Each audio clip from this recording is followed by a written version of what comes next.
माननीय अध्यक्ष जी, बजट पे बोलने का आपने अवसर दिया, इसके लिए आभार। श्रीमान, हमारे सदन की कार्रवाई पूरे देश में और यहाँ तक विदेशों में भी देखी जाती है, लाइव टेलीकास्ट हो रहा है। कुछ बातें यहाँ पे गलत कही गई हैं, सत्य से परे कही गई हैं और कुछ आधी अधूरी बातें करी गई हैं, जिससे बाहर एक भ्रम और भ्रांति वाली स्थिति भी बनती है। श्रीमान, जैसा कि हमने महामहिम राज्यपाल के अभिभाषण में कहा था कि प्रभु श्री राम की चर्चा सर्वाधिक हुई, बहुत अच्छी बात है।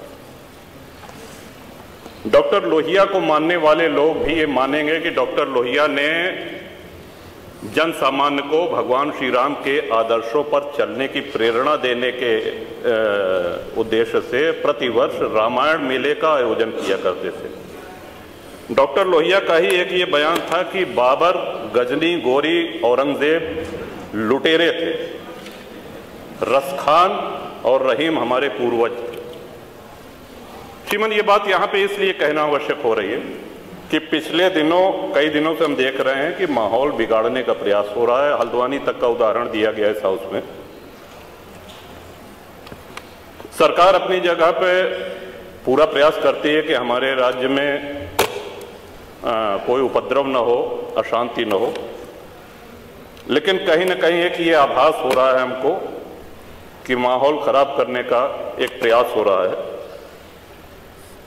बात की गई श्री राम जन्मभूमि की, साक्षात भगवान श्री राम ने अवतार लिया। काशी नगरी जो भगवान शिव के त्रिशूल पे टिकी हुई है, जा सुनाम बल शंकर काशी, देत सबहि संगति अविनाशी, और भगवान श्री कृष्ण की जन्मभूमि। श्रीमान, स्पष्ट है ये। दीवाल के ऊपर शिखर तोड़ करके गुंबद बना देने से ये गंगा जमुनी तहजीब नहीं होती। वो हमारा आक्रांताओं द्वारा तोड़ा गया है। और एक और भ्रम फैलाया जा रहा है, जो व्यास जी के गुफा में जो पूजा हो रही है, वो पूजा अनवरत सैकड़ों वर्ष से चलती आ रही है। ये बात बाहर जानी चाहिए श्रीमान। अनवरत सैकड़ों वर्ष से, इस पे सन 93 में स्थानीय प्रशासन ने रोक लगाया, किसी न्यायालय ने रोक नहीं लगाया इसकी पूजा पे। और इस सदन के माध्यम से श्रीमान उन पुजारी को भी हम प्रणाम करेंगे, 31 वर्ष जिन्होंने चाबी संभाल के रखी कि एक न एक दिन ऐसी सरकार आएगी कि ये ताला खुलेगा और इस चाबी की आवश्यकता।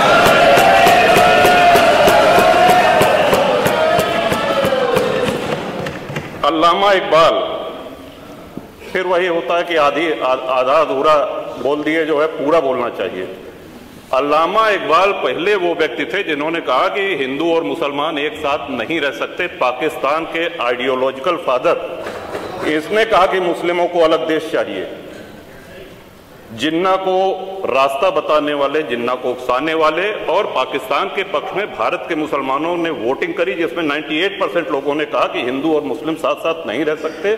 इस बात पे लेकर के बंटवारा हुआ और सारे जहां से अच्छा जो कविता सुनाई गई वो अधूरी है। 2 पंक्ति उसकी हम भी सुना दे रहे हैं कि ए आब रूद गंगा, वो दिन है याद तुझको, उतरा तेरे किनारे जब कारवां हमारा। कि गंगा के वो मैदान तुमको याद है जब हमारा कारवां उधर से आक्रांताओं का कारवां आया था। ए आब रूद गंगा, वो दिन है याद तुझको, उतरा तेरे किनारे जब कारवां हमारा। चीनो अरब हमारा, हिंदुस्तान हमारा, मुस्लिम है हम, वतन है सारा जहां हमारा। ये तरानाए मिल्ली की पंक्तियां हैं, अल्लामा इकबाल ने 1910 में लिखी थी श्रीमान।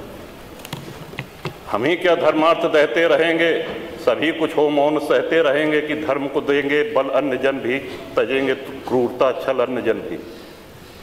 श्रीमान, हिंदू तो सर्वसमावेशी है।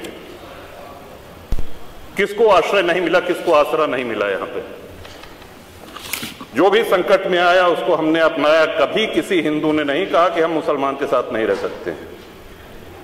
उल्टा जब बंटवारा हुआ, धर्म के आधार पर हुआ, पाकिस्तान बना, जो मुस्लिम वहां जा रहे थे, हिंदुओं ने उनको रोकने का काम किया कि आप रहिए हमारे साथ, भाई भाई बन के रहिए।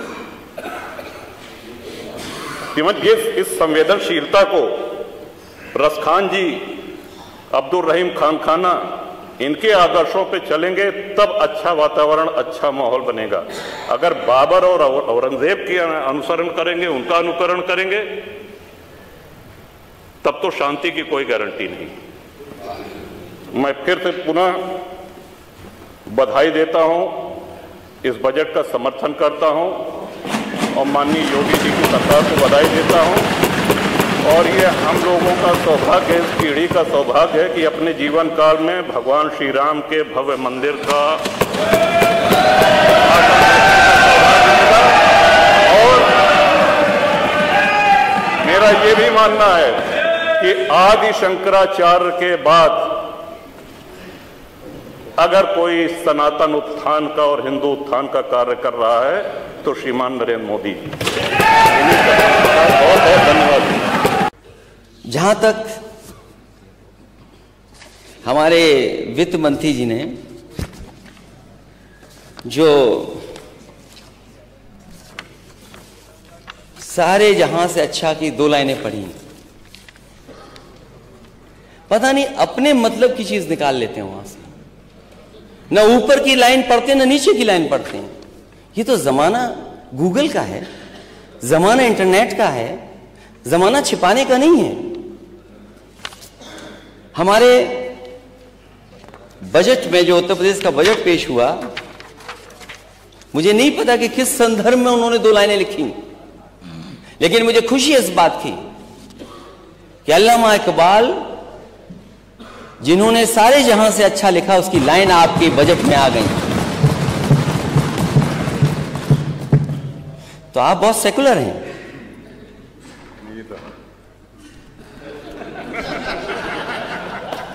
तो आप सेकुलर हैं, इसलिए दूसरों पे उंगली मत उठाना अगर आप ये बात कर रहे हो तो। उन्होंने पढ़ा कि यूनान, मिस्र, रोम सब मिट गए जहां से, अब तो मगर है बाकी नामो निशान हमारा।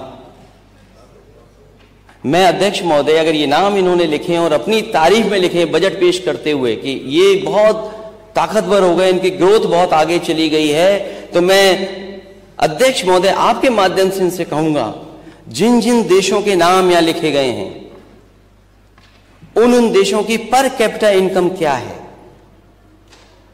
उस देश के लोगों की, रहने वाले लोगों की पर कैपिटा इनकम क्या है। अगर आपकी नीयत कुछ और थी तो मैं उस बारे में नहीं कहना चाहता हूं, लेकिन उसके बाद की लाइन नहीं पढ़ी जो सबसे बड़ी लाइन थी, जो अल्लामा इकबाल ने अपनी लाइन लिखी। इसमें उन्होंने लिखा, कुछ बात है कि हस्ती मिटती नहीं हमारी, सदियों रहा है दुश्मन दौरे जहां हमारा। ये वो लोग हैं जो भारत को बनाना चाहते थे, ये भारत को अच्छा, सुंदर और देश मजबूत कैसे हो, इसलिए उन्होंने लिखा था, सारे जहां से अच्छा हिंदुस्तान हमारा, हम बुलबुले हैं इसकी, वो गुलिस्तां हमारा। आपको इतनी अच्छी गजल में केवल 2 लाइनें मिली आपको, केवल 2 लाइनें मिली आपकी, जो लाइनें हटा दी गई थी इस गाने से, इस गजल से 2 लाइनें हटा के। मैं मिलिट्री स्कूल से पढ़ा हूं अध्यक्ष महोदय, कोई दिन नहीं जाता था जिस दिन सारे जहां से अच्छा नहीं गाते हो हम लोग। और मैं कहता हूं अध्यक्ष महोदय, अगर मैं एक बात इसमें गलत कह रहा हूं तो जाकर के मिलिट्री स्कूल के किसी भी बच्चे से मिल लेना, पूछ लेना, जो वहां पे आर्मी के ऑफिसर्स प्रिंसिपल बनते थे उनसे पूछ लेना। ये गाना हर दिन मिलिट्री स्कूल में हम लोगों ने गाया है, सारे जहां से अच्छा हिंदुस्तान हमारा, हम बुलबुले हैं इसकी, वो गुलिस्तां हमारा।